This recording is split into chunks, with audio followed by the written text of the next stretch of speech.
Welcome, whole lifers, to the Health Over Everything podcast. I'm Stephen Z. And I am SoCal Gula. Today we have a special guest, Justine De Peralta. How are you doing today? I'm absolutely great. I'm feeling fabulous. I know we chatted it up a little bit, so I'm already pumped up and ready for what's about to happen. Yes, and you're big into health and fitness and finance. You run marathons, you fast, do 5-day fasts, you help other women with domestic violence and a bunch of things you do. So we're going to get into all of that.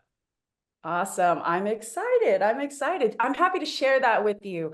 And have that conversation for sure. Yes. Okay, so to begin, like, how did you even become so much into health and fitness? Okay, so I grew up a competitive figure skater. Oh, So no. I was an ice skater. I was very much a tomboy. I did gymnastics, I did ballet in the beginning, and then you're like, wait a second, tomboy, gymnastics, okay, Big hold on, skater. y'all. Hold on, y'all. So I started off with all those sports, but then so I've always been active, right? I've Yeah, always been yeah. active. And then when I went to high school, okay, I tried out for the basketball team, I tried out for the track team, and my dad was like, you are not doing that. You're not doing basketball, you're not doing track.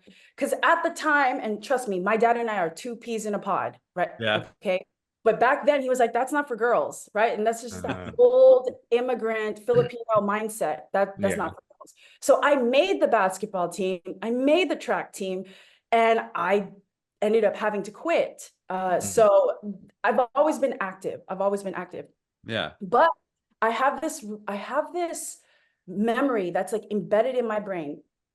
When I was in high school, it was the summer after senior year. My mom, or it was the summer before senior year. My mom was like, "Hey, do you want to go to the YMCA with me?" Because she was very active at that time. So I said, "Oh, I guess. Like, what am I gonna do during spring break, right?"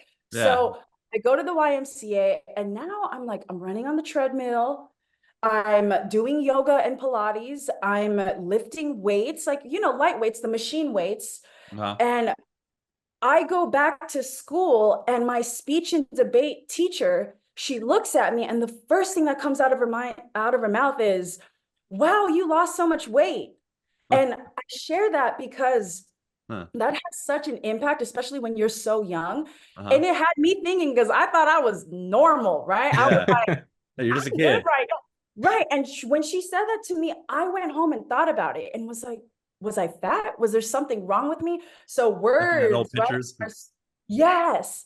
So words are really fucking powerful. And look, Yeah. I'm over here 36 years old and I'm still talking about this shit, right? Yeah. So it was that, to me, was a moment where I was like, okay, I guess I was just moving my body, but that moment stayed in my mind. And also I'm Filipino. And like, if you know any Filipinos, you guys, like, they are fucking mean when it comes to, or if you're Asian, like, they are What? mean. You Steven's walk half into, Asian. oh, see, Steve, Yeah. maybe you've seen it, Yeah, but they I don't swear, sugarcoat. They don't no, they sugarcoat don't. anything. They don't. And you walk into a Filipino party and they're gonna look at you and be like, "Oh, anak, you look so good." And like, "Oh, you gained a little weight." And they have to comment on your physical. And that's hard, especially when you're a young girl, or you're young, right? Yeah. It's Yeah. How old were impactful. you at So, that time? oh, when my titas would just be, No, when woo. your teacher was like, "Oh, you lost weight."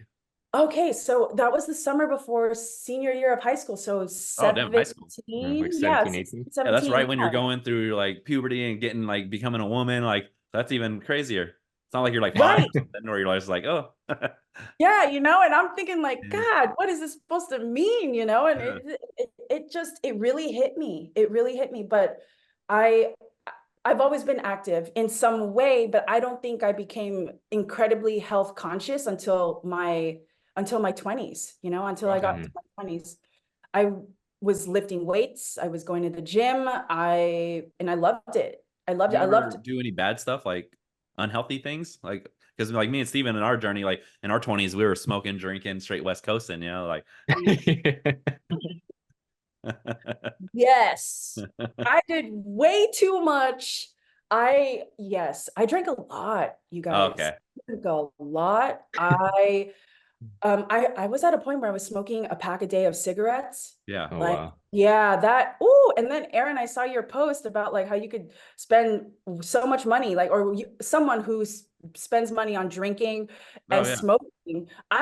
It hit me because I was like, God damn, if I don't even want to go back and do the math on how much money I would have saved if I wasn't at raves, if I wasn't at clubs, if I wasn't out freaking being a 20, 21, 22, 23, 25, 26-year old who like doing all Yeah. that stuff. So I have terrible habits, terrible. I wasn't Yeah. prioritizing sleep. I like had a fun time doing ecstasy for a while. So it Yeah. was, I'm not gonna lie about that. So When you said and raves, I already knew. right, right. So yeah, definitely unhealthy things I've done for sure. And I think who a big influence on what I did during that time of my life was my partner at the time. Oh, okay. Oh, right. Oh He yeah. was, he was big into all that. Oh yeah. Yeah, your Oh, environment definitely can persuade you being 100%. young. Yeah, 100%. When I moved to Korea, because I lived in Korea for a year, it Oh, was right. like, Wow. oh my God, oh my goodness, like they know how to party over there. Wow. You think you can drink, and then you go and drink, you get like drunk under the table by like a 16-year-old girl. It's like, so, Like, what just happened? Damn. Insane. but yeah, I smoked a lot when I was in Korea, cigarettes. Like you can't really do drugs there because if you get caught, you're gonna, get arrested. And I was not trying to get arrested in another country under a different law. Yeah. No thanks. But Yeah, my no, thank you. partner at the time, he was all into that. And so obviously, you're like, oh, I'm in love. And you're Mhm. totally blindsided. You're not thinking straight about Yeah. what is actually happening. So yeah, absolutely. Your partner and your environment play a big role. Yeah, my Mhm. boss would always tell me too, like, because he was older and when I was younger, he was saying it's very, very hard to tell an 18, 20-year-old, like, like about health or money, like when Yeah. you're in your 40s, because like, you're just becoming a young man or young woman and you're out there trying to go experience the world, experience everything that the world has to offer. And you're not, like I want these experiences. I don't want to save, money or my health. Like I'm invincible right now. Oh Yeah. yeah. Like, what are you talking about, old man? I'm good. I could do anything. I was the same way because I thought about money when I was 18 and I didn't think about health too much, but I thought about money and but now I look back on it, I'm like, damn, I had to waste at least $1 million with the compounding could have done just on Yeah. drinking and partying. I know. I know. That's what I'm like. I'm not even going to think about my past when it comes to money because, or I do, but I'm not going to actually calculate Yeah. Yeah. how much to spend. I saw Aaron. It's good that we got that out of our system when we were younger, I because I know agree. people that didn't get the chance to kind of enjoy their youth, and now that they're older, they're trying to live that lifestyle. And I'm like, it's just not the same in your 40s, your 30s and No. 40s. When you're in your 20s, you could drink all day, wake up, and do it again. But once I got into my 30s, I would start getting hangovers. I'm like, is this what everyone was talking about? Like, because I never had them in my 20s, so glad I got it out in my youth because now that I'm older, like I can't. I don't think I'd be able to handle it. Yeah, no, I hear you. I do. I joke around and I'm like, oh my God, I have a beer and I'm 2 days later, I'm still recovering. Like Yep. it's Yeah. not hitting the same way like it used to. And I actually want to share this, you guys. So I quit smoking many years ago. So I actually All don't right. smoke cigarettes anymore. Congrats. And that was a big deal for me. I had just left my abusive relationship. And Mhm. I remember sitting outside of my little cottage that I moved to like leave that when I left. And I remember sitting at my cottage and I lit a cigarette up. And when I was sitting there, I thought to myself, I don't even like this shit. Like, Yep. what the fuck are you doing, girl? And that was part of like my rebirth and really falling Mm. in love with myself again, because it's really, really hard to Mhm. to like find love in yourself again, especially for someone that was I thought was confident at the time, but that's a whole different story. But I don't smoke cigarettes anymore. And that day I remember smoking my last one, and I took that pack and I threw it out, and I was like, I'm never going to do this again. And I think that was leaving that abusive relationship was truly when I devoted myself to my health again, right? Yeah. Because I lost myself. I had lost myself. I was like, where Justine go? Where Yeah. Real Justine go? Justine. Please Yeah, stand up. seriously. Yeah, seriously. Now, with that being said, of course, I still enjoy having a drink, right? So Yeah. I'm still drinking, having a good time, whatever, but still being health conscious as much as possible. Mm-hmm. I want to share That's this. understandable. Yeah. So my partner and I now, okay, we had a couple that we used to hang out with. Yeah. And what we noticed with this couple is that whenever we would hang out with them, there's alcohol involved, they would ask us serious questions. And of course, you guys, if you know what I'm talking about, please chime in. But like when you're drinking, you're gonna say yes to fucking everything. Fuck yeah, I'll do that. Yeah, I'm down. Yeah. Yeah. Oh yeah, Yep. you say yes to everything, Let's right? do it. Let's get down. Yeah, all the time. Exactly.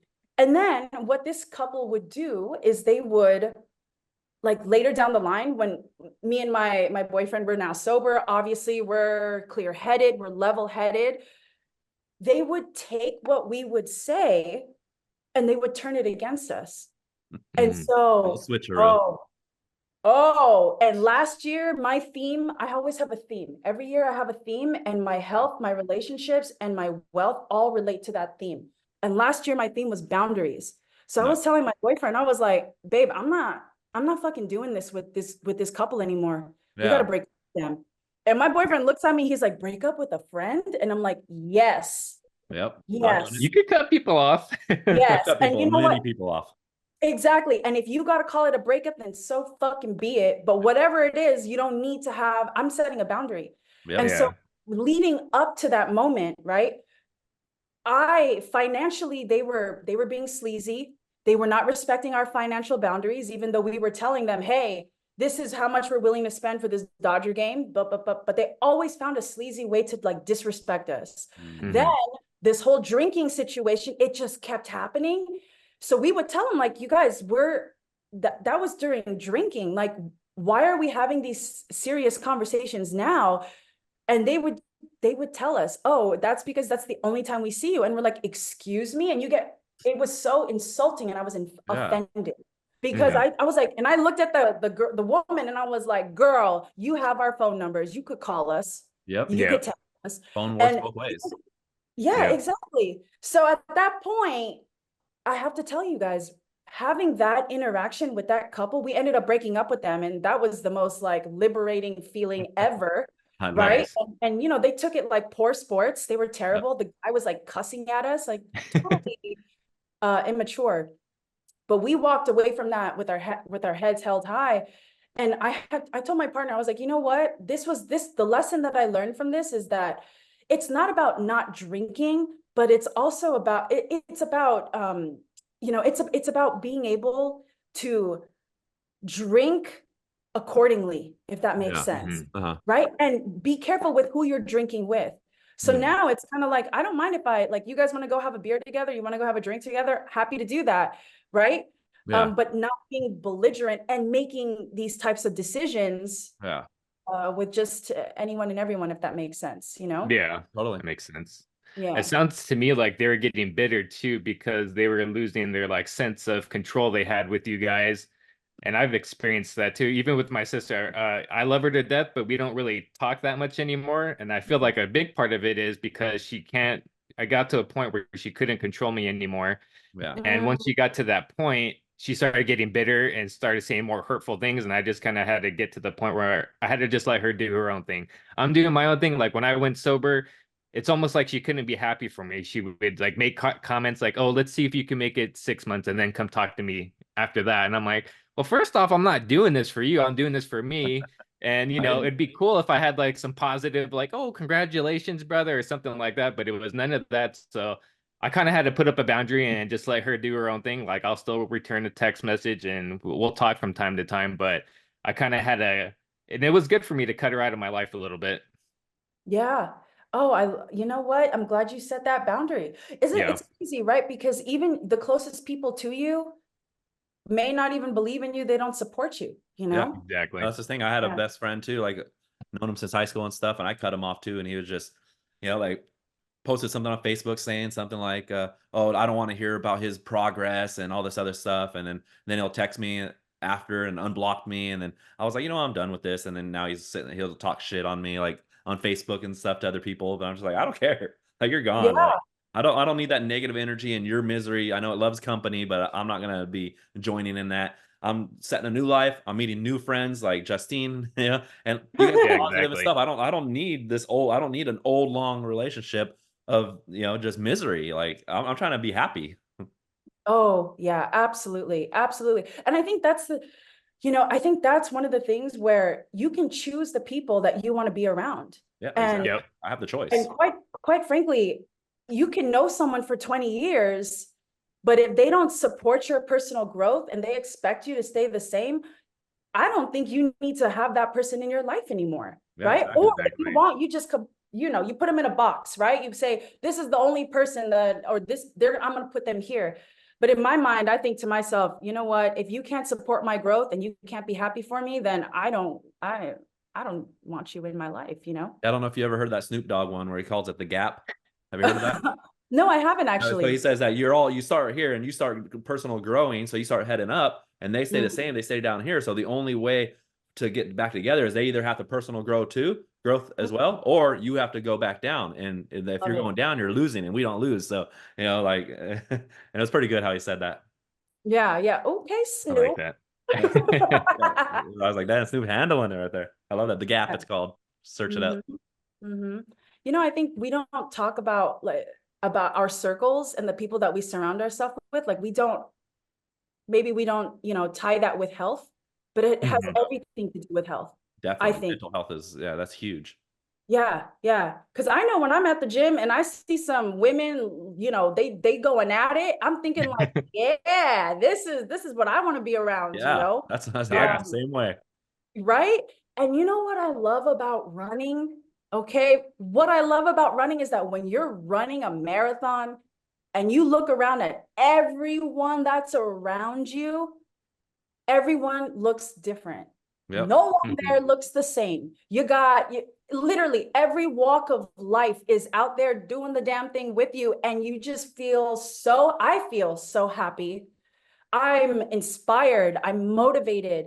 And I think to myself, like, this is the community that I'm building, right? So Yes. again, Love it. choosing who we surround ourselves with and how that's impacting my mental health, my personal growth, and also running is physically for 26.2 miles is Trust fucking me. crazy, I've done two y'all. of them. Yeah, You that's know that. insane. I've Hey, done I two wanted to marathons. Go ahead. I was gonna say I wanted to ask you while we're talking about marathons. Aaron was saying you did a marathon in sandals. What possessed you to do that? I'm curious. Okay, y'all, we're gonna talk about this. So, believe it or not, my first marathon was last year, the LA Marathon. Oh, I nice. first Oh, ever. last year? Yeah, That's yeah, my yeah, dude. that's my first one too. I was I there. Yeah, know that Aaron was I think there. that's how we connected because I saw you were Okay. there. We're on Twitter, so I'm like, yo, he was there too. Oh, So okay. Awesome. Yeah. yeah, last year was my first ever marathon. It was the LA Marathon. And weeks before the LA Marathon, I was at an alumni dinner. And Okay. I had a woman come up to me and she said, I'm so sorry, but is this you? And she shows me a picture of this just like beautiful, strong Filipina woman barefoot running the LA Marathon. And I was like, oh, girl, that ain't me, but it will be shit. And but first of all, I was really flattered. And just, it was so nice that she thought that was me. Hmm. But seeing that picture of Tony Ross, I'm shouting her out right now. Nice. I thought, okay, we gonna work to this. We gonna Yeah. work Yeah. to this. So I ran that LA Marathon. And after the LA Marathon, first of all, y'all, that shit took me forever to heal mentally, spiritually, physically like like Yeah. fell off the horse, yo. Marathons are definitely a different animal. It's a no joke. Like I'm glad I did two of them, but they are. I literally almost cried by my second one when I finished. I pretty much like cried. I was just I cannot believe I'd this. probably be crying in the middle of it. Hey, you know what? People If do I cry. saw you crying, Steven, in the middle of a marathon, I would stand by you and just like be like, let's go, brother, let's Yeah, go. thank you. Like, we Even a got half this. marathon, people crying. It's brutal. Like that's when, yeah, they're crazy. Yeah, no, absolutely, absolutely. That's why I was like, why Aaron's already in the gym a week after? Like, because it took my soul. It took my damn soul. I'm telling Yeah. you. I was just doing the upper half. I just got to do my bottom half. I could not walk for Oh, like this is 4 what days. I could do. 4 days, I Yeah, could not walk. The first 2 days, I was in bed. Like I could not walk whatsoever. I was impressed. I was like, whoa, woo, woo, that's a different level. So props to you. Thank Props you. to you. Thank you. But so, all right, y'all, day of the marathon. I already have Tony Ross envisioned in my mind. I'm thinking, this is my first marathon. This is the city that I was born in. Like, I love this city. I've run this route. Like, you go, girl. And you're fired up by just like the community. Yep. Yeah. And I shit you not, you guys. I start running and it's like on Grand. So we're in downtown. It's probably mile 3, mile 4. Mhm. And I see this man. He runs past me. I look down and I see him in some fucking chanclas, right? And I'm like, okay, this is it. Sign number 2. And I was like, you know what? If I'm not gonna be barefoot yet, I'm gonna start there with the sandals. Yeah. So it was in my mind, you guys, right? Yeah. Visualizing. I see it, I'm visualizing it. And now I'm just trying to survive this marathon because okay, here we go. We're in this marathon. After the LA marathon, I took time off to heal. And I told my boyfriend, I was like, you know what? I'm gonna run my next marathon in Honolulu, right? Yep. I'm gonna run sandals. So I took I took a picture and I posted it up on my vision board, and I was like, Nice. I'm gonna do this. If that man could do it, if Tony Ross could do it barefoot, oh no, this means that I could try to do it. I could Yeah. Yeah. try. I could try and I could fucking fail, but I could at least try, right? Yep. So I put it in my mind. I'm like, I'm gonna become a barefoot runner. I'm gonna become a barefoot runner, but before I become a barefoot runner, I'm gonna be a sandal runner. So I got some Okay. earth runners. I swear by them. If you and your listeners, you guys want some, use my code, 10% off, y'all. But I swear by them. I I kid you not, you guys, like I have never run more confidently since I became Wow. a runner. And people they'll ask you, right? They'll be like, "Yo, you're running in that?" And it's like, Yeah. "Yeah." And they're like, aren't you scared of like stubbing your toe and this and that?" And I tell people, I'm like, "Dude, if you believe that you think that's going to happen, it's going to happen." So I Yeah. I don't even let that infiltrate my mind. I'm just in there thinking like you've done the work, you showed up, you've trained, you can do this, right? Yeah. Exactly. So that's how I became a sandal runner. And then I'm going to do my first barefoot 5K in June. So Nice. I'm excited, y'all. That's Baby wild. steps, baby steps. It's like That's how I became a sandal runner. so Yeah, you like strengthen up the bottom of your feet by like walking around the neighborhood or totally. something? Okay. I do. I Okay. do. I, You can't I go with walk tender around. bottoms. Say that again? You can't go out there with tender bottoms. You got to strengthen them up just like any other training. Yeah. Exactly. Exactly. So I go around my neighborhood. I run on the treadmill as well, just like barefoot. Okay. So, I'm scared, but I'm excited. Mhm. So you've done 2 marathons so far, right? I've done 2. Yeah, I've done 2. Honolulu and Los Angeles. Yeah, I've done 2 as well. Yeah, yeah. Does your knees hurt? Okay, I'm turning 40 years, so uh, prime age, but Oh, you're in a yeah, great age, dude. You're at a great age. no, my knees. I've been rehabbing my knee for like a couple of weeks now. I'm like, I think I got to go like a month or two. I got to actually go get it checked out, really. But my left Oh, knee is kind of messed up, so I can't even run anymore for a is that while. from a prior injury or? I think it is because I did a half marathon last year after the LA marathon, and Yeah. like I had to walk like basically half of that, or like probably like 6 miles of it because it was just injured like so bad. It was all downhill, so that's more different. Like I didn't train for downhill. I just trained on the treadmill. So that's when it Mm-hmm. first started really hurting. And I kind of just been like still running through it and stuff like that, like David Goggins style. And then now it's like I did this last marathon and I was so nervous because I didn't even think I would be able to do it. But I went all the way through 13 miles and it was fine. And then it started hurting at the end. But then, like after that marathon, I started running a little bit on the treadmill and stuff. And it was just so much pain. Like I couldn't even like lay down and sleep and like move and stuff. So I was just like, oh, okay, I got to rehab this. So I got to get it checked out Yeah. now. But yeah, Oh so my gosh. Yeah, and I it was sucks following because I you want to run. during your Surf City marathon. I was following you and I thought like I was like, is he okay? I like following friends. I'm like, oh, Yeah. Yeah. yeah. And so I appreciate you like posting. But dude, I hope you can get that checked out and that it's gonna be Yeah. okay. Yeah. Yeah, like I walk and stuff, and like I've been doing the stair stepper and stuff like that. It's fine, but it's just like now I'm like nervous, like, oh man, if I run again, is it gonna hurt? Yeah. Like I just did a hike last week and it hurt a little bit, so I'm like, okay, it's definitely not healed, but Yeah. I got to go to a physical therapist to get it checked Is out. is it only with the downhill for you? No, I don't know. It's on the treadmill as well. Like when I was All right. hurting, Mhm. but I think Because I noticed on a injured few it of the at big first. hikes, few of the big hikes we did, my knee would always hurt on the way back down. It was like Oh, clockwork. Yeah, On the way down, like towards the bottom, it would start to like. yeah. Downhill definitely puts a lot more shit on your knees. Like makes it fucked up Mhm. more. Do you ever do any hiking, Justine? I do. I did a lot during COVID. And Nice. I do enjoy it. I do enjoy it, but I haven't gone recently. We hiked me and Steven were hiking some major peaks last year. Yeah, Awesome. we Oh did my some crazy gosh. ones. I think the longest one we did took like 12 hours. Like, Yeah, we 12 started when hours it up was and dark, down. and when we left, or when we're getting back to the cars, it was starting to get dark too. I'm like, shit, this one took forever. It was like 6,500 feet elevation gain. It was a Mount San Jacinto. It was like 11,800 feet up there at the top. Oh my Beautiful God. view. Yeah, Would yeah, you we guys probably. have any coming up? Huh? Do you guys have any coming up anytime soon? Yeah, well, I'm trying to do some this year. I want to do Mount San Gabriel because that's the highest peak in Southern California, in Oh, Southern wow. California. And we did Mount San Jacinto, the one that took 12 hours last year. That's the second highest peak. So I'm like, I got to do the first highest peak. You get a Yeah. little bit of altitude sickness sometimes too, as well, but it's That's manageable. wild.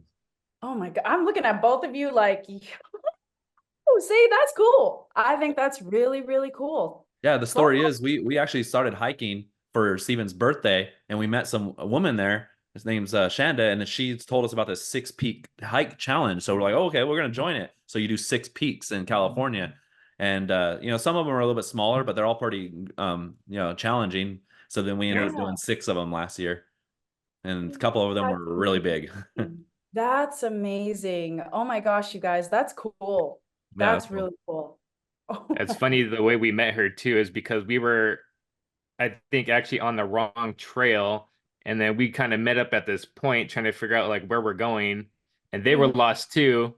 And she ended up making like a keychain later because we did quite a few hikes together, and she put wrong direction on there just because we were always that getting was our crew lost. name. That's Yeah, how we met. We were all lost, and then another totally group we on the went the wrong wrong. I went the trail. We wrong way were, for an hour. yeah, we were supposed to be going to So some waterfall, and we were going to some other peak instead. So we're like, well, we're already so far into this one. Let's just do this peak, I guess. And that peak was wasn't it one of the six? yeah, Strawberry? Was it Strawberry? yeah, hiking's cool. Just I'm just kind of terrified of snakes, but Oh the yeah. only thing I don't like the wild animals. Mm-mm, But I still mm-mm. like hiking, so I'm like Yeah, a exactly. little bit of danger, but A little bit of danger. Oh, just not hiking all this altitude is not dangerous. And yeah, getting stuck up there because you have a cramp or something. right. Oh my gosh. Oh my gosh. That's crazy. Dude, that's awesome. I think that's amazing that you guys did that. Yeah, That's really, really cool. Really, really thank you. cool. That was cool. I'm definitely I like hiking, so I'm gonna do more of it. But what about your 5 day fast? Let's talk about that. Like you did a fast for 5 days, and you said you done it. That's How many wild. times have you done that? 20. 20 different Woo. 5 day fasts. Like, That's insane. Like yeah. most And people would hear actually, that and they cannot even understand like not eating for one I day, can't let go alone five five. hours. yeah, yes, you can, Steven. Yeah, you Yeah, we can. can. And when I'm sleeping. I've done a 36. Wait, what was it 3 day? Yeah, you Yeah, did three. no, I forgot what my last one now. 48. I don't know. You I did can't one remember recently, now. right? Huh? You did one recently, 72. like No, it was a 48 4 hour weeks. fast. Yeah, I did a 48-hour fast. That was my Okay. longest. But you did 5 days. 5, yeah. Yeah. In fact, speaking of 5-day fast, I'm gonna do my next one starting tomorrow. So, Oh, Oh, nice. nice. How but do you okay, load up? How do you get ready for that? okay, I never do anything different. Okay.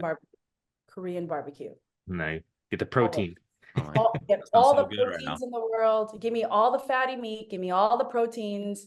I try not to eat the rice or anything like that. Mhm. I just strictly fill up on protein. Red Oh, meat, like, don't give me the chicken. Don't give me none of that. No, no, no, no. I want the red meat. love it. That's my favorite Um, meat. yeah, red meat. So that's how I usually fill up when I do my 5-day fast. Now I'm actually going to do something different. I'm going to do 3 days. I'm going to do 3 days this fast. So this is the first time I'm not doing a 5-day, but I'm doing a 3-day. So I'm curious to see what that's going to be like for me. Normally day 3 is like the hardest day, and that's usually when I start going into ketosis. But I think it's good. I think it's good to switch it up with your body. Also, I learned that 5-day fasts and fasting in general just affect women much differently than it affects men. Mm. So I've got to be mindful of like when my cycle is, what time of my cycle, when I should not be fasting, when I should be fasting. So I'm experimenting, and I think this is going to be good for me. So I have a better idea of what works for my body.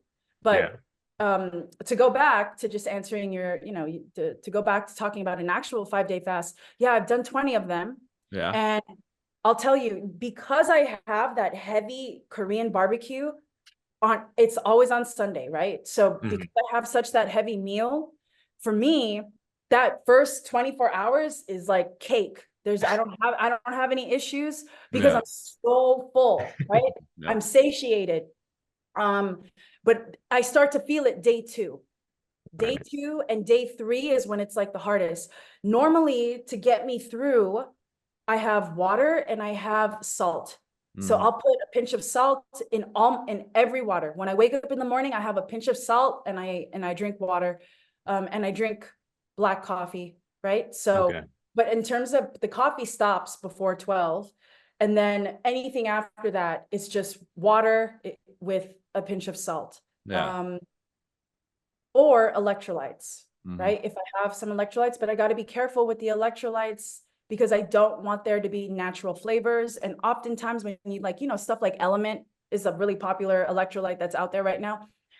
It tastes good, but then if you turn and look at the ingredients, you can see that there's like natural flavors. And that, to me, in the way that I define a fast, it sets off, like, breaks your fast, right? So I try to be as clean as possible when I do it. Couple of things that I do to get through the 5-day fast is, 1, I make sure I clear out that refrigerator. Yeah. Yep. Can't have that food staring at you. No temptations. No temptation, y'all. Like, if you're, right? No temptation. Yeah. So I try to get rid of anything that's in the refrigerator. I'm grateful because I know many people may not have this, but I'm grateful that my partner, he also does it with me. We do it together, right? So I've got that someone next to me who's like, let's do this, let's get through this together. So it's nice to have that. Get out of the fridge. We're not eating. Yeah, seriously, we're like, we ain't eating, babe. So we don't have to finish all of this right now, right? Yeah. So clean out the fridge. If you have a buddy to do it with, so even if it's your friends, you have an accountability partner, incredibly helpful. Looking at you, Steven. Yeah, you guys, yes. I do it, but Steven hasn't done it. Not yet. Steven. I'm intrigued. Yes. And then keeping yourself busy is also helpful. No, seriously, what I do, and I'm very intentional when I know I'm doing these 5-day fasts, I look at my calendar and I'm like, okay, what am I doing every single day that's going to keep me busy? So I'll take on more work, right? More work that keeps me going so that I'm not thinking about food, because day Yeah. 2 and 3 are so freaking hard. But by the time you get over that hump on Wednesday and you go into Thursday and Friday is like easy for me, because my body has already adjusted and I'm feeling, I'm feeling better. So also what I do like to do is I try to work out, right? I'll go into the gym. I'll try to work out the first like 3 days. So Monday, Tuesday, and Wednesday. I'll try to work out. I go light, but I just want to move my body. And then Thursday and Friday, I just walk around the neighborhood. If I get Okay. hungry, I tell myself, go for a walk, girl. Go for a Yeah. walk. Drink more water. Yes, yes, yes, So how yes. do you know And when your body goes into ketosis? I, oh my God, you guys are gonna laugh. I pee on a stick. I just take a, Is that like it tells you, yeah, or what, how does that yeah. work? It's literally like a little like pee stick, and it turns a certain color and lets you know when you are in ketosis. So Oh wow, that's I never even knew that. You're legit then at that point because you're testing. right, I'm right. learning And something new. I'll send it to you guys when we're done. I'll Okay. send you what we use. But yeah, I just like pee on the stick and I see that, I could So see. you don't So know any physical changes, like oh, I can tell. I can, because when it's when it's Wednesday, I yeah, can feel that I'm like extra tired. Like I'm a little bit short, right? A little bit yeah, grumpy. Yeah. definitely. Yeah, because Angry. that's yeah, hangry, right?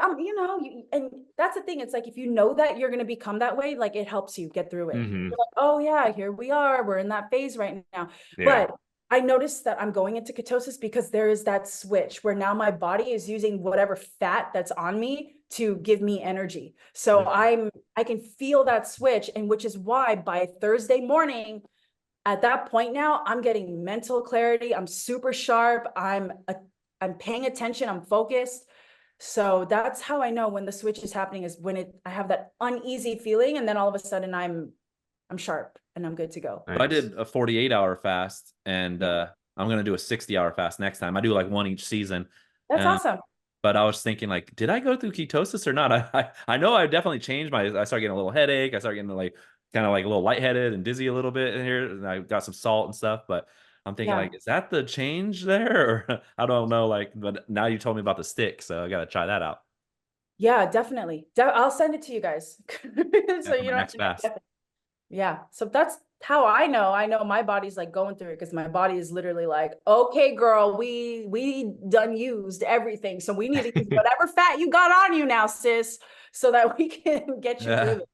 How many Yeah. Yeah. hours do you think until it starts getting changing over? You know, I think it is day 372 for me, but No, okay. everyone's different. Everyone's different. I've heard that you can go in 48. So I'm Yeah. thinking, oh, okay. Depends on how So much I you eat too, probably.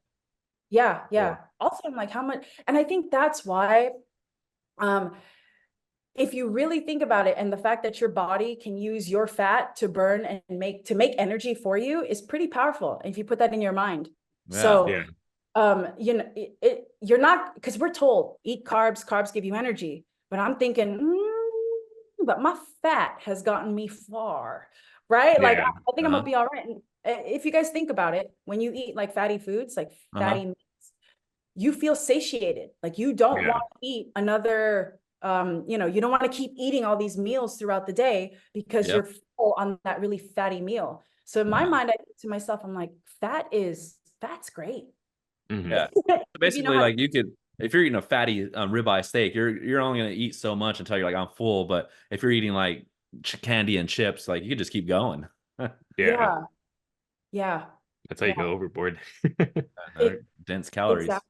And I think that's why, yeah, I think that's why snacking is so real in this country, because I don't even want to talk about the healthcare system or the food Yeah. system, because that will take me down a very Yep. I spicy don't know. road.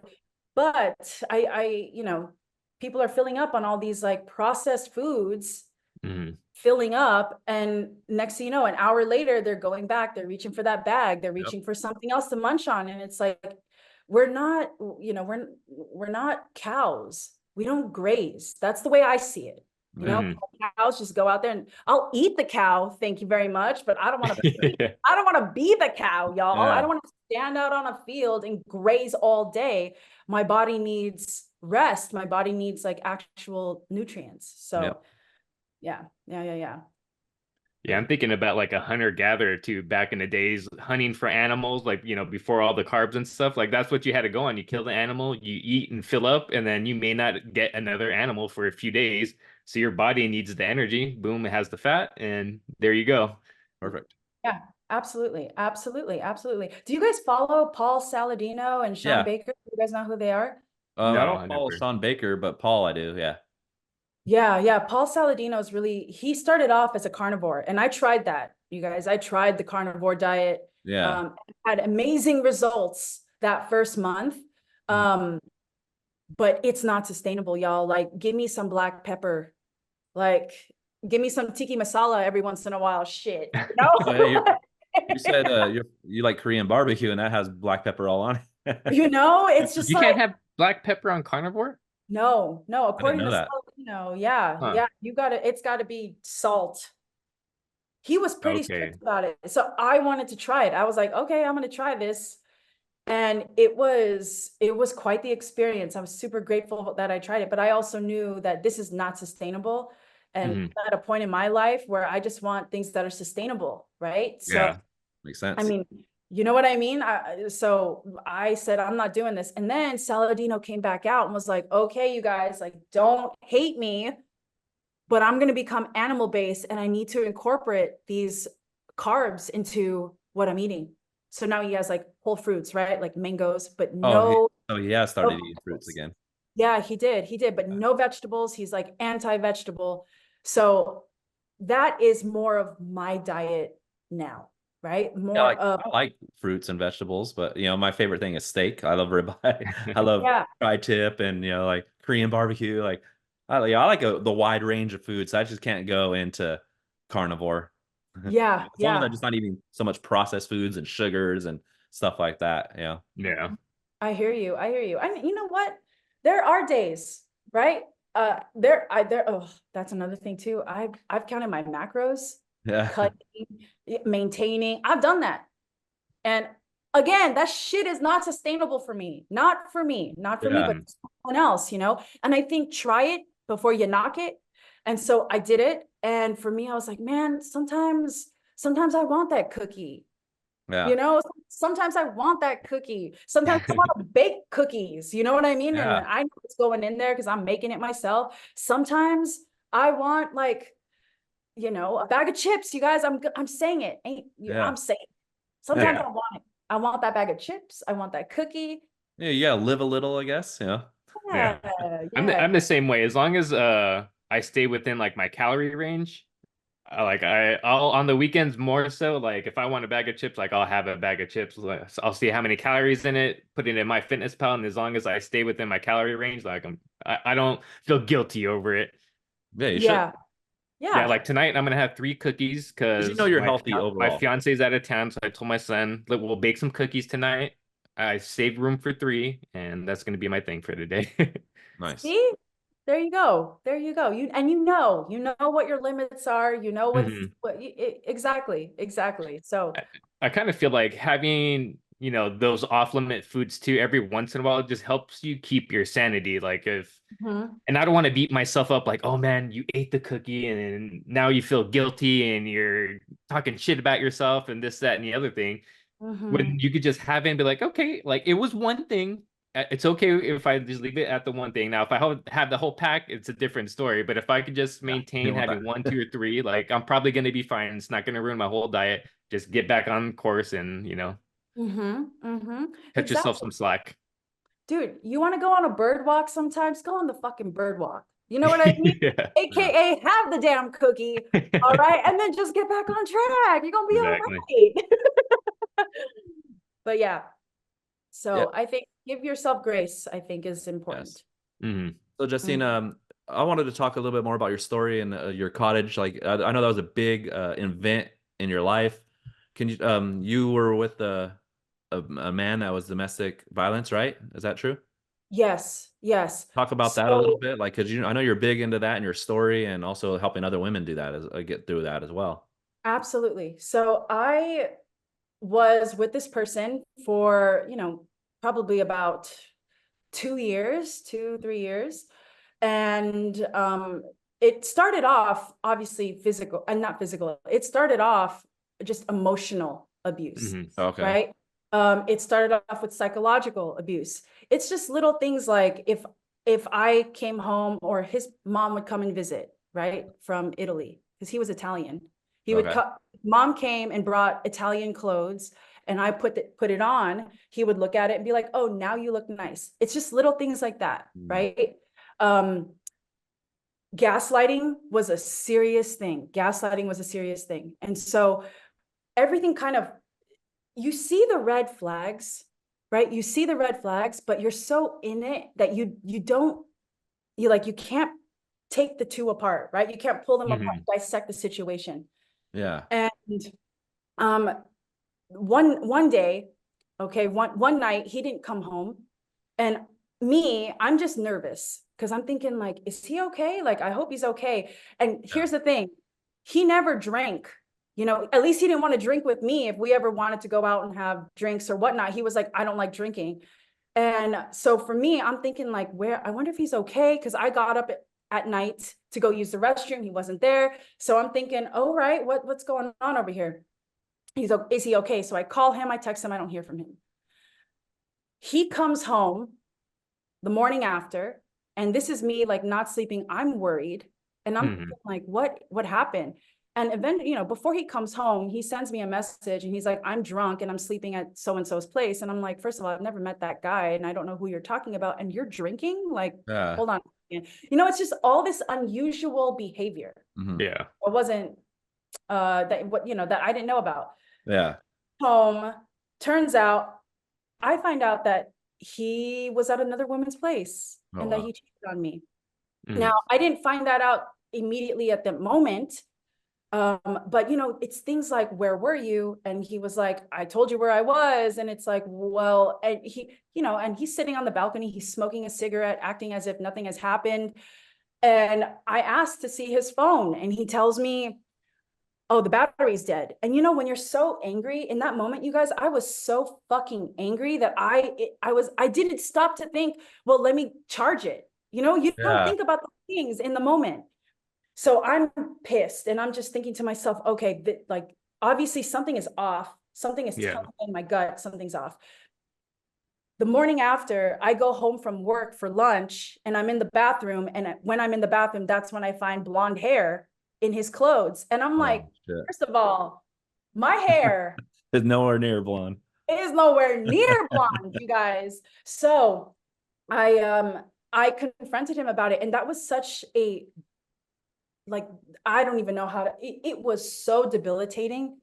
It was so like, you don't know what to do in that moment, right? Because everything that you had is now completely shattered. Yep. Every The whole idea, identity.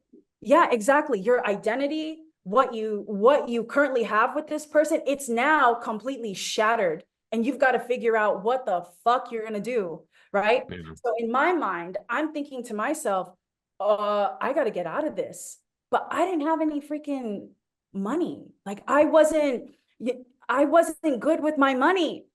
I totally was with this person, and I'm saying it. I was with this person because when we first met, he was just like, I will take care of you. And it was just so nice to hear that. And in my mind, I thought, okay, he's going to take care of me. Yeah. But guess what? But then this is what happens, right? So I learned my lesson after that moment. And then I learned, I was like, okay, if I'm going to get out of this, I'm going to have to find the financial means to get out of this, out of this relationship. Yeah. And to be completely honest, you guys, this wasn't just a relationship. Like, we were married. Oh, okay. So now I'm legally tied to this person. Yeah. I'm legally tied to this person. And so I'm thinking to myself, fuck, divorce is fucking expensive, because I used to work in a courthouse. helping people file for divorce. Yeah. So it was, holy shit, right? It was like, holy fucking shit. I used to help people file for divorce who couldn't afford it. And now the girl is in that fucking situation. Yeah. Yeah, I kid you not, you guys. It was really hard. And I think what hurt me the most was that all of this happened the night we filed his papers for his green card, his petition. So it was, you know, it was hard. It was hard to realize that. And then obviously the abuse just started to escalate because he knew he was caught. Yeah. He knew what he did was wrong. And one night, so basically I came up with a plan.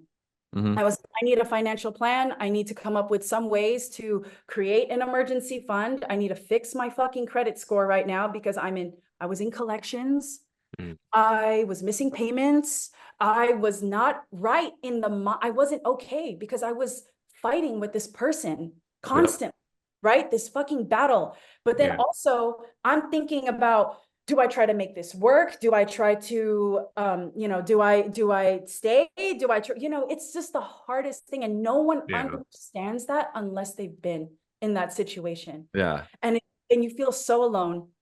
And so one night I was in the kitchen cooking dinner, and this is when, and is it okay if I share this, or is it too No, much? share. Yeah. I want to, share it up. I want to hear it. So one night I was in the kitchen and I was preparing dinner for us, and I needed to get something from the pantry. So I was reaching over in the pantry. He asked me to help him with something. And me, and looking back, I shouldn't have answered like this, but me, I was like, oh, why don't you have your bitch help you? Yep. Yeah. All right, y'all. Listeners, don't come back. That's not a good way to snap back at someone. I'm going to tell you that right now. But I was pissed. I was annoyed. Yeah. Pissed. Like, the fuck? Asking me to help you with something. And he picked up the knife that I was cutting the, you know, the vegetables with, and he picks it up and he just like throws it at me. And I see it fast enough to like move. And at that point, you know, you just see black, right? You just, for me, I was like, oh my God, if I don't fight for my life right now, what is this going to lead to? Yeah. So I ended up running, right? And as I was running, he pinned me up against the wall and he started to like, you know, strangle me. So I was like, holy shit, this is now getting real. So I start fighting back. I'm kicking. I get a good blow to his knee. So he lets me go. And I run into the bedroom. And again, you know, sometimes you guys, you don't think like run towards the front door. You're just trying to like get out. You're just trying to survive. Yep. And I run into the bedroom and we're on the second floor. So I'm thinking like, oh, girl, you ain't jumping what are you going to do? Yeah. Oh, gets me on the bed, pins me on the bed, and just starts to continue to strangle me. And I'm literally fighting now for my life. Right.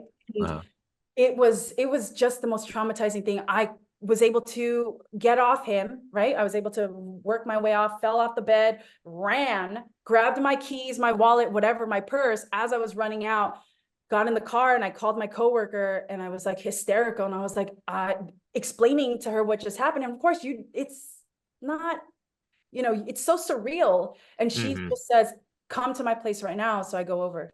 And it was in that moment, you guys, that I was like, okay, we're going to have to figure out a way to get out of this. And I did have my emergency fund. I did, you know, I had already started making my on-time payments. So because from that cheating incident up until this is months, you guys, this is months. Yeah. So I had already implemented my financial escape plan, my financial safety net. And unfortunately, it had to come to him physically putting his hands on me for me to be like, okay, we're going to have to leave now. And unfortunately, that's what happens, right? We don't do it immediately, and it can take someone years. It can take someone, you know, maybe it takes some months. And something that I learned is that when a victim leaves an abusive relationship, that is actually the most dangerous time for them, because at this point, that person has, you know, has every right to do anything they want. Not every right, but has in their mind, they're thinking, I have nothing to lose. Yeah. You know? So that's kind of how it happened, you guys. And I moved into that cottage because I had been implementing this little financial escape plan along the way. And I was able to, I was able to save enough to find this little cottage. I was able to raise my credit score just enough, right, for it to be okay. But I'm grateful that I had that financial escape plan in place. And I'm Yeah. telling you, I went straight to that self-help legal center. So any of your listeners out there, if this is resonating with you, just know that there are self-help legal centers out there that do this for free. Now, the Yeah. only thing I would say is that because there are a lot of people that can't afford an attorney or whatnot, you got to wait. So you're trading your time now at this point, but it's like, do you trade your time and save your life, or do you know what I mean? You Yeah. have to think about how you want to spend your time. So that's how I ended up with moving Yeah. into this cottage of mine. But Yeah. And I just want to say, like, yeah, obviously this is Health Over Everything podcast, and that's definitely like a lot of women do experience this kind of thing. And I'm very proud of you for like what you preparing yourself and getting out of that relationship.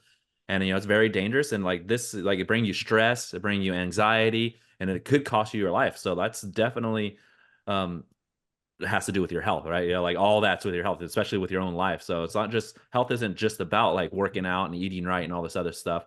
It's about things like getting away from abusive relationships like you did as well. And some people are trapped in it and it's very, very hard. So if you are out there and you heard that story, hit up Justine on Instagram or Twitter or whatever, and she'll give you more information because that's what you do, right? You help out women deal with this stuff, right? I do. And Nice. it took some time, you guys, for me to figure out who my audience was. And then when I really circled it back, I was like, Justine, girl, you are actually talking about yourself, Yeah. like Hmm. who you were when you were 20, 26, 27 years old, 28 years old, Yeah. right? And so I was like, you know what? I've got a strong passion to help women and domestic violence survivors and victims really build that financial safety net, so Yeah. that they build themselves, that they are not dependent on someone else as much as possible, and that because they built financial safety net themselves, they are more willing to jump than someone else doing it for them. Yep. So that's what I'm incredibly passionate about. And you know what, you guys, to just like tie everything back into health, when I lived in that cottage, that's when a lot of me rebuilding myself, as I mentioned, falling in love with myself again, started to come into play. So Mm. I signed up for a gym membership again because I wasn't Nice. doing that during my marriage. I call them silent Sundays. Huh? And every Sunday, I would turn my notifications off, my phone, on my phone, and I would go hiking in the mountains in the Bay Area because at the time I was living in the Bay. Nice. And there is nothing more scary and eye-opening and liberating than being by yourself in nature. Like, Yeah, I do it. Get some you time in. yes. I And do it. I called them silent Sundays because that was a time for me to reflect. I told family, I was like, okay, you guys, I'm going here, but I'm turning off my notifications because I just didn't want anything to kind of interrupt what I had with nature. And it was Hmm. so healing. It was Yes. so incredibly healing. Again, living in that cottage, I cut out the cigarettes. I started working out again. I was doing these silent Sundays, spending time in nature. Um, I really took advantage of my health again. I started seeing a therapist. Like I put that in my budget. I was like, okay, we're gonna have to cut out going out so that I can go see the therapist. And that Yeah. was honestly, you guys, one of the best decisions I made during my healing and my recovery was seeing a therapist. Was Nice. seeing a therapist. Yeah, reaching For sure. out to people definitely helps, like because sometimes you just need someone to talk to or even some education or some answers or just the vent, or many different things, with Mhm. therapists. And it used to be shunned upon going to a therapist, but now I think it's more accepted now in society that therapists like do help out a lot of people. They Yeah. do. They do. And you know what? One thing I learned is that bless my friends who were there for me, but they don't. It gets to a point, you guys, where you cannot keep sharing your trauma with your friends because then your friends experience trauma themselves. That makes And you know sense. what, you guys, I'm telling you, my girlfriends that were there with me, who supported me, who helped me pick up my broken pieces Yeah. and handed them to me and said, you go, you got this, girl, you go fix this. I love them to death. But even now, I'm 36 years old, and this happened to me, what, almost 10 years ago? Okay. Nine years ago. My girlfriends now, they're just like, oh my gosh, Justine, I still think about what you were going through. Mm. And how I felt. Okay. So my friends will say how I felt when you called me to tell me da, da, da. And you Yeah. don't realize that what you're sharing can really impact those around you, especially if they're hearing it 1, 2, 3, 4, 5 times. You know what I'm saying? Yeah, exactly. Yeah. So Yeah, it's, I could But imagine it would give them like a sense of feeling hopelessness because they have someone that they care about going through this ordeal. And it's like, how do I help this person kind of get out of it and, find a way out of it? yeah. Yeah. 100%. And it's hard. It's hard when you're just in there. And your girls are going to tell you, or your boys are going to tell you, like, I'm gonna fuck this person up, blah, blah, blah. yeah, And it's funny because it's like, no, you ain't. You don't. you're not gonna go Like, to jail for that, like yeah, right. But like, it's just funny. It's not funny, but it's a lot harder. It's so complex. But going to a therapist was definitely one of the best decisions I made. And the first therapist I went to, I did not like her. Woo! I did not like her. I was like, okay, sis, we are not on the same level. I feel judged right now. Yeah, you're sticking up for my ex. Fuck you. She did. I'm not wow. even kidding, Steven. She freaking did. And I was like, I was beyond myself. I was, oh, bitch, we ain't coming back to you. Yes. And then when she called, I was like, I just want to say that I'm not going to go. I'm not going to move forward with you because I went to 2 sessions with her. So my advice, everyone, is if you are seeking help and you want to see a therapist, if the first one doesn't work out, you're going to tap into your Aaliyah and you're going to dust yourself off and you're going to try again. Okay. Yeah. Yeah. So there are so many therapists out there that you will find someone that is going to, understand you, who's going to be, and not judge you, really. Yeah, it's funny because my roommate Mary, she always says that. She says because she knows, so she's a banker, so she knows a lot of clients. But yeah, she always talks about like people like going to different therapists. Like you can't just go to the first one because they might just be there for the money or they might just be there for different things. So he's like, you have to try out different ones and see which one actually fits with you. And she tells me that all the time. Yeah. 100%. Just try another one. Just try another one and don't give up. Therapists are great. I believe Yeah, in it for sure. nice. So Yeah, I wanted to say too, thanks for being vulnerable and sharing that story. I felt like it was intense. It was a wild one. So yeah, I appreciate you sharing that with us. It's crazy, and hopefully if someone else out there is listening to this, they could reach out to you so they don't feel definitely. so alone, and maybe you could give them some useful information to kind of help them out in figuring a way out. But yeah, thanks Yeah. So what for is your sharing that. Instagram name for the audience? Miss Financial Fitness, MISS, and then Financial Fitness. Yeah, so hit her up if you're going through Yeah. something like that. And you know what, you guys, I think if you first of all, thank you for letting me share that. Yes, I It definitely wanted to share it that. took a long time, you guys. It took a long time for me to like build that courage, but now I'm like, no, we're gonna go ahead and talk about this because it's not talked about. But Yeah. I do want to say that because it's such a stigma, right? Uh-huh. It really truly is that if you do meet someone, right? I talked about this, I posted on this, it just come with compassion and, safe space for that person because it takes a lot of courage and a lot of Mhm. bravery for them to share their story. And, the last thing they need to hear is someone say, well, why didn't you leave earlier? And it's like, whoo, You're all, Yeah, that's hard. like time out. So, just Yeah, there is no, create, that's like putting blame on you. Kind of, I don't like that, because they don't yeah. know the actual, especially if they've never been through it, they don't know the actual situation of like how much you love the person or how much like you don't have the opportunity or the financial resources or just so many different factors of why you didn't leave earlier, as they say. Yeah. And so no victim blaming, just create a space for them, you know, just listen And, I wouldn't give them advice, Mhm. I would stay away from that because sometimes it can backfire, right? Like they're Yeah. gonna be like, why are you giving me advice? So create a space and let them know that you're there for them. If you ever come across someone that has been through it, Yeah. yeah. Yeah, I know a couple of females that have gone through it, my sister being one of them. Oh, And I understand like there's I don't know necessarily want to call it a stigma, but I think the individual feels a certain way, whether it's like guilt or embarrassment or like how was I so stupid.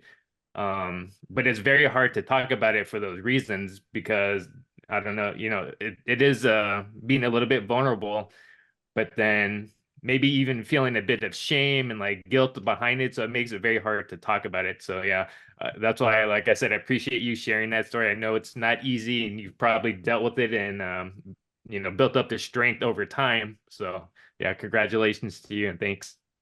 oh no, thank you. Thank you. I'm still learning, y'all. I'm Hmm. Yeah. still, Yeah. I wanted still learning, yeah. still learning. So I'm just grateful that I have the opportunity to talk and to share my story, but also to help women.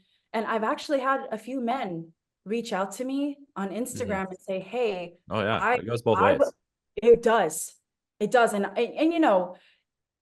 it I love supporting women and helping them, right? But at the same time, if this speaks to like my male audience, like let's talk about it, bro. Like Yeah. I'm here. I'm here. I Mhm. want to listen. But I've actually had men reach out to me privately, message me and tell me that they have been in a situation like that, or that they were like, I never knew about financial abuse. I didn't realize like that it takes that long for someone to leave. So it definitely works both ways. And, I think that's my ultimate goal, you guys, is that not only just to help people, but to bring awareness to the subject, right? Hmm. Yeah. This topic. And I have a girlfriend that fucking tells me, like a lot of situations and relationships, like they don't, when you first meet a man or a woman or whatever, and they don't first thing they tell you is like, yeah, you know what I do? I choke women out and I beat them, I throw knives at them. No, they don't say that. They come Yeah, off, they they don't. know how to like, they're charismatic or they know how to like, they don't show their true selves. And sometimes it could take months or even a year to like, like to actual show their real anger and stuff inside. But eventually, if they're like that, that comes out and then you're already emotionally invested, financially invested, and everything. So they know how to hide it and like for long periods of time. Like they say, like the first date, they're not going to tell you this is like how crazy I am. Like a lot of times. So um, Mm-hmm. that's a Yeah. warning. Like it's not like there's warning signs and red flags all in the beginnings most of the time. Yeah, there aren't, and that I think that's also another thing too. I think about it's like who you're surrounding yourself with again, Yeah, right? definitely. Because again, if you're gonna have that friend or that family member that's like, well, I wouldn't have done that. It's like, well, goddamn, I'm coming to you to talk to you about this, and now Yeah, it's like I don't feel safe around you anymore, and I don't really want to talk to you because you feel judged. You yeah, don't I feel hate that. listen.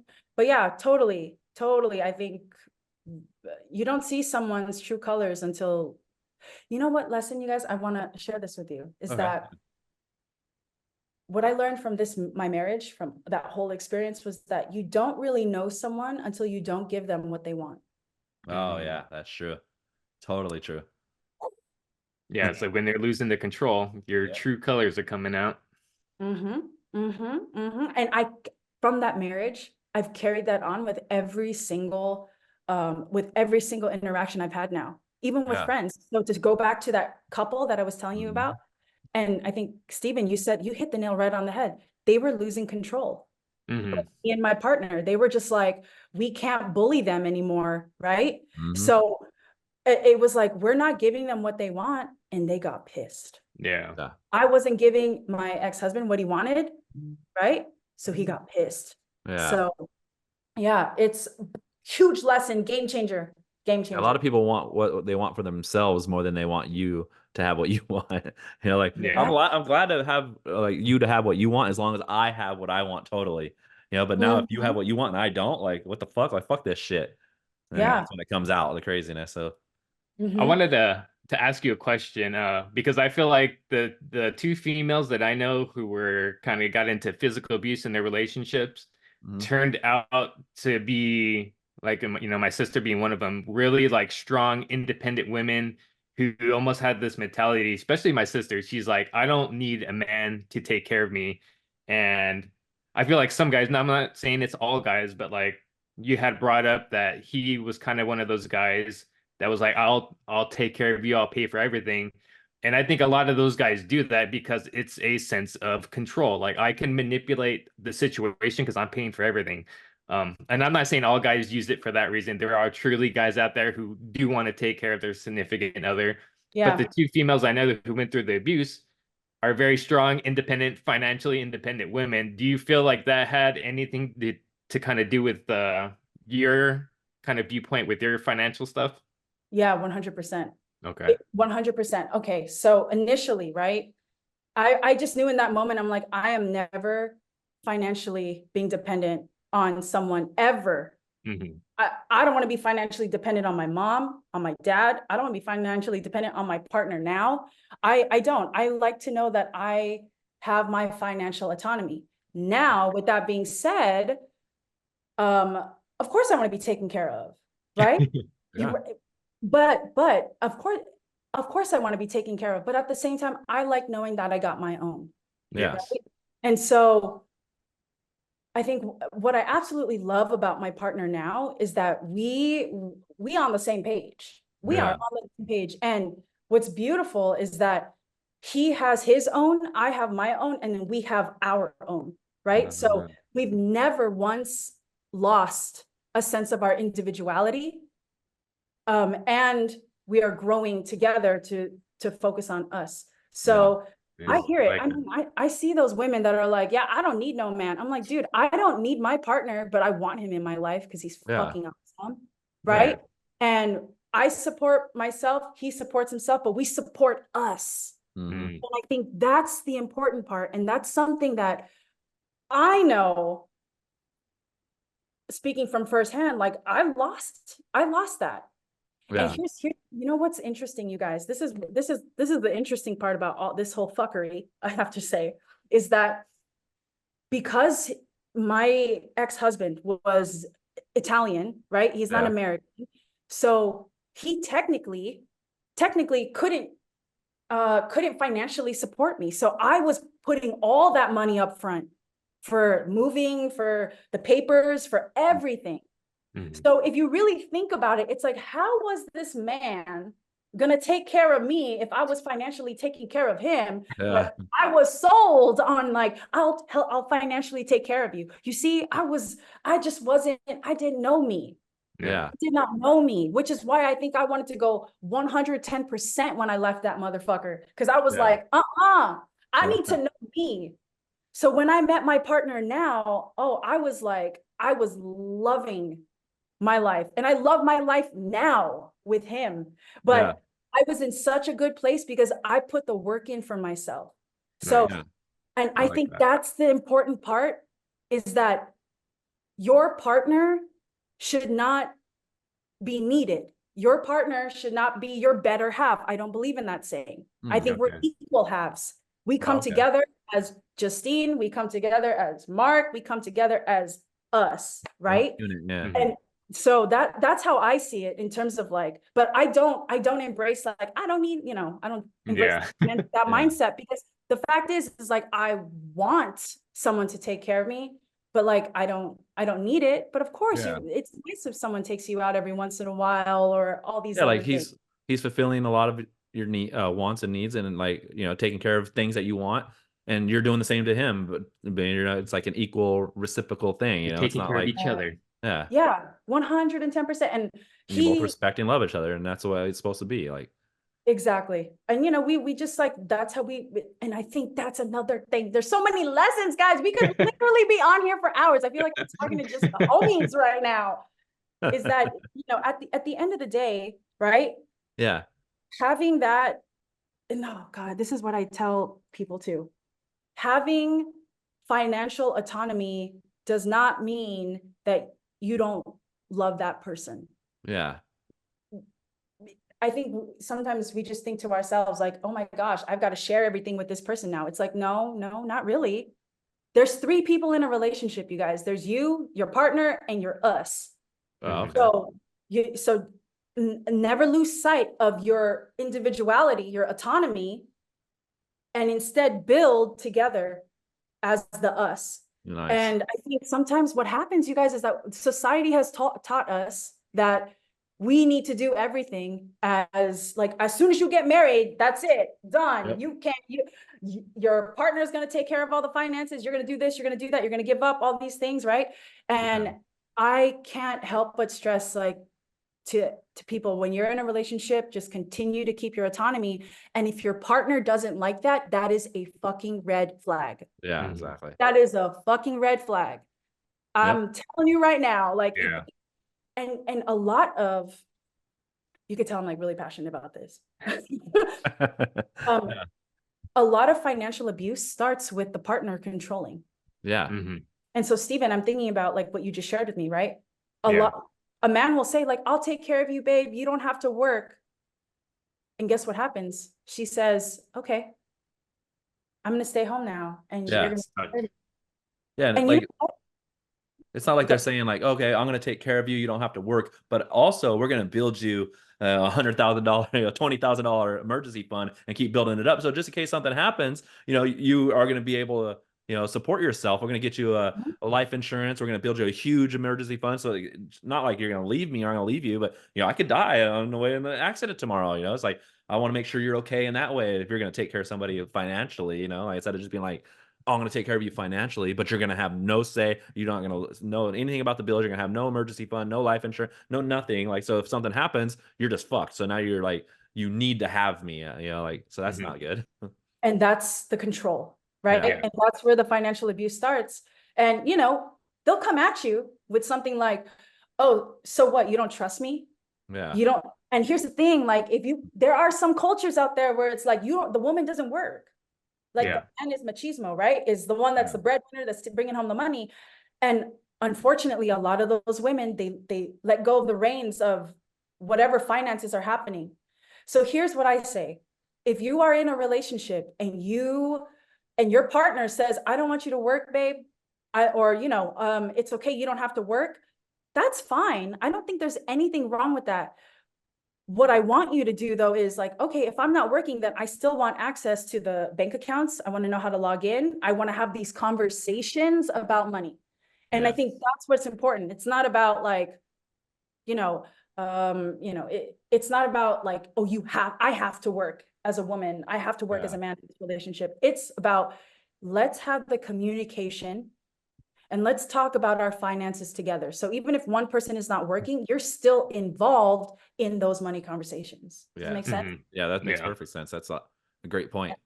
And it's hard. It's hard. It's a lot easier to say, okay, babe, take care of it. And then, and then you kind of in a hole. And now you start thinking like, oh shit. And your confidence when you're in survival mode, or you're in those types of relationships, confidence just goes to crap. So you start thinking like, can I do this? Is this my life? Is this what it's going to be? And I think, that's also something to consider, to think of as well. Yeah. It's a lot. It's a lot, but So like, to wrap it down this here, but you have a lot of love for education and personal growth, huh? And investing into yourself. Like you talk like, not just like, you're like a dual thing. Like you talk a lot about finances on thing, but you also a lot about health as well. But I seen you had a picture of like 20 books or something like that. Like, so you read a lot of books, podcasts, you're always educating yourself. And how does that impact your life? And what do you want to say about that?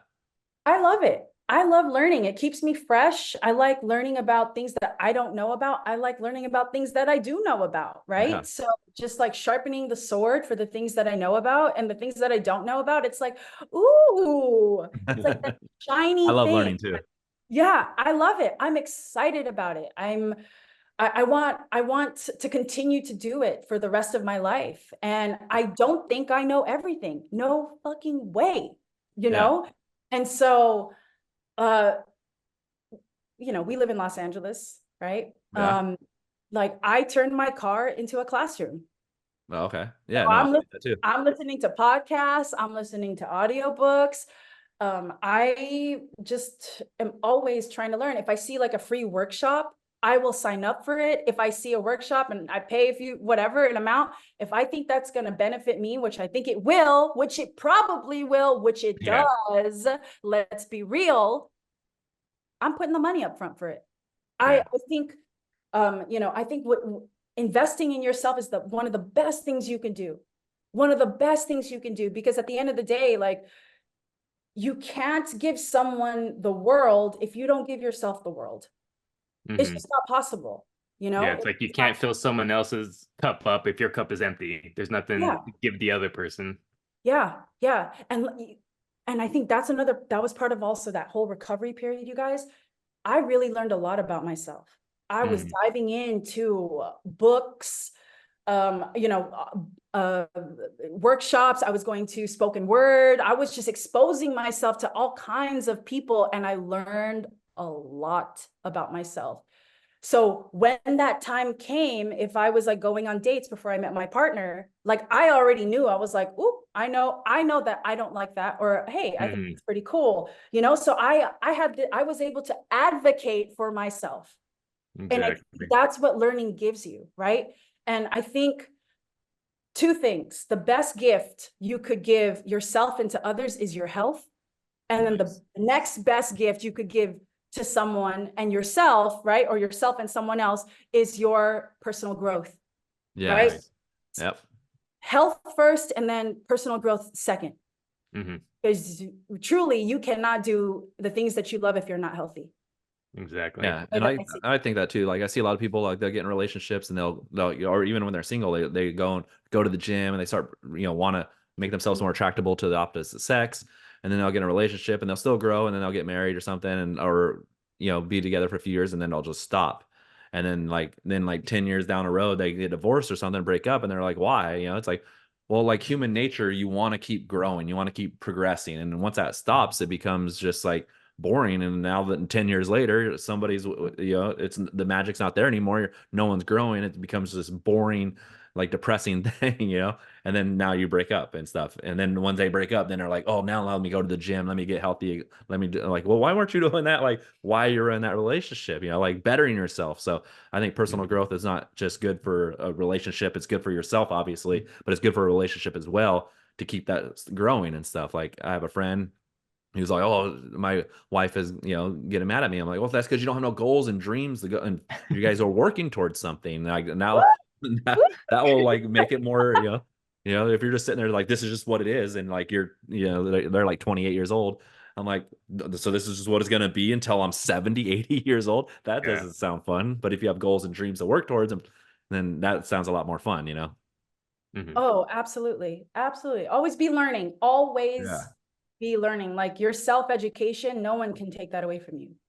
And I like what you said too. Like you'll learn stuff, even like you'll listen to podcasts or people that you don't even agree with, because like people just want to get in this hole of like just listening to anybody that agrees with them. But like I do that too. I'm like, I'll listen to liberals and conservatives or just a bunch of different stuff, because I'm like, okay, what do they have a point? Like even if it's an hour of bullshit that I don't like, maybe they had one point in there that made sense and I could add that to my Hmm. arsenal. Uh-huh. Absolutely. Absolutely. Everyone has something to say. Hmm. You hear it all, listen to it all, but then you take what you want from it, Yep, right? Yeah, exactly. exactly. Oh yeah. Oh yeah. I think, have you guys heard that, that's why it's really important for people when they retire that they do something to keep their brains moving, right? Yeah. Uh-huh. Because isolation is like gets you closer to death every single day, Yeah. right? So Yeah. isolated you are, the closer you are to death. Yep. And quite frankly, I'm not trying to die anytime soon, y'all. Like I just want to keep it, hopefully. Oh my God. But Yeah. but it's just that's why I'm like trying to get my dad. I'm like, Dad, let's go for a walk. Let's move our bodies. I don't, you Yeah. don't gotta be lifting weights, but if you wanted Yeah. to Yeah. just go for that walk, he wanted to he's doing push-ups. So I'm like, oh Oh, yes, right? nice. Let's Yeah. go do some volunteer work, build Yeah. your community, because that's important, Yes. that's Yeah. all important. Yeah. Mental I health, feel like, like yeah, go ahead. I was gonna say, I feel like doing things like that could help give you a sense of purpose. And if you lose having a sense of purpose, like that's when you get depressed and you feel isolated and you're by yourself. Like that could be dangerous. But if you're out volunteering, doing something, like at least you have some sort of a purpose. Like, I'm helping these Yeah. people, I'm helping them do this, or even if it's the little things, like at least you have something to do. Oh yeah, yeah, I agree. Yeah, I they agree. say something like, "Oh, does this cut you off?" Helping yourself, helping other people is sometimes the best way to help yourself. I Yeah. love that. I love that. And I agree. I agree. There's something about that, how you feel, right? That fulfillment or that happiness that Yeah, brings you when you help others. Oh yeah. Mhm. yeah, Oh yeah. Yeah, Mm. I'm just like thinking I could go to the store and buy something for myself, and I'll probably feel good for a little bit. But Mhm. if I went and bought something else for someone else, like that happiness might last a little bit longer. It might be a week, and I'm like, man, last week when I bought that guy that thing, it was a cheeseburger, whatever it was. Like he was so happy. Like I still feel good about it. Oh. You know what I mean? And then you're buying stuff for other people for yourself. I'm gonna buy this for Yeah. somebody else because it makes me feel good. A Yeah. win-win. Like, well, now it's a win-win. Like, what's better than a win-win? Right. Oh, right. Right. And that's another thing too. Can we just all root for each other? Please, you know? Yeah, Yeah. yeah, Yeah, yeah, yeah. Life's too short for hating. yeah, exactly. Right. We learn that as we get older. Yeah, It's wisdom. Hmm. great. Like I heard a quote. I think it was Charlie Munger. It's like, I don't know who was it. I don't know. It was like, it said like we get wise too late. Maybe it was Thomas Edison or something. I don't know. But we get wise too late, and then like I don't know. I forget how it went, but so like we have our health too young, and then we have our wisdom too late, or something like that. Yeah. Oh, Yeah, I think it was Thomas Edison, or no, maybe it mm. was Benjamin Franklin. It was one of those His guys thing for was Franklin, no. Benjamin. It was the old Ben, the wise Ben. Okay, but to wrap it down, Steven, do you want to ask any questions? Any other things? Ooh, not that I could think of off the top of my head. I think I Anything you asked wanted to bring everything. up, Justine, that we missed out, or No, I mean, we covered so much. yeah, If It's anything, funny. I feel like we could keep talking too, though. oh, But I know. I'm like, wow, we'll have to do another one. yes, we could please. do round two one day. Yeah, This was a lot of fun. This was tons of fun. I'm excited that I got to speak with both of you guys, yeah, share my story, but even just like talk about really a lot, relationships, health, wealth. It's finance. Hmm. And then you have yeah, a where can people reach you? You have a book coming out too, right? You wrote a I book. Yeah. do. I do. And actually, yeah, my book is almost into production, which I'm excited about. But it is about building that financial safety net so that Hmm. you Nice. can, you could feel prepared to leave whenever you're ready to leave an abusive relationship. So I'm excited. I've literally left my soul on the table for this. Like Yeah. so many tears, happiness, sadness, like it's just taken my soul. And I hope that it is something that will help others, Oh, and it that will. Yeah. Yeah, I'm sure it will. You inspire. do that every day.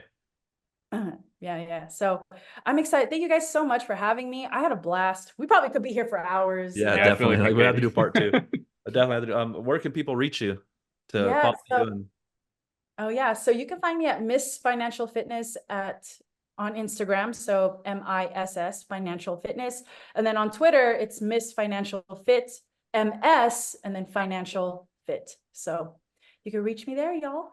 those are your two platforms that you're on. Those are the two that I'm mainly on. All right, Absolutely. nice. Yeah, me too. All right. Well, hey, thank you for coming on. And I was like on the Health Over I Everything really appreciate podcast. you. Yeah, it was awesome to hear your story, and hopefully we could get you on for round two because you're just full of knowledge, and I love your page too. I love your Twitter, and I love your Instagram. So Oh, thank everybody you go so follow much. her, and yeah, that's it for this one. Awesome. All right, guys. Thank All right, you. everybody. Thank you again. Peace out.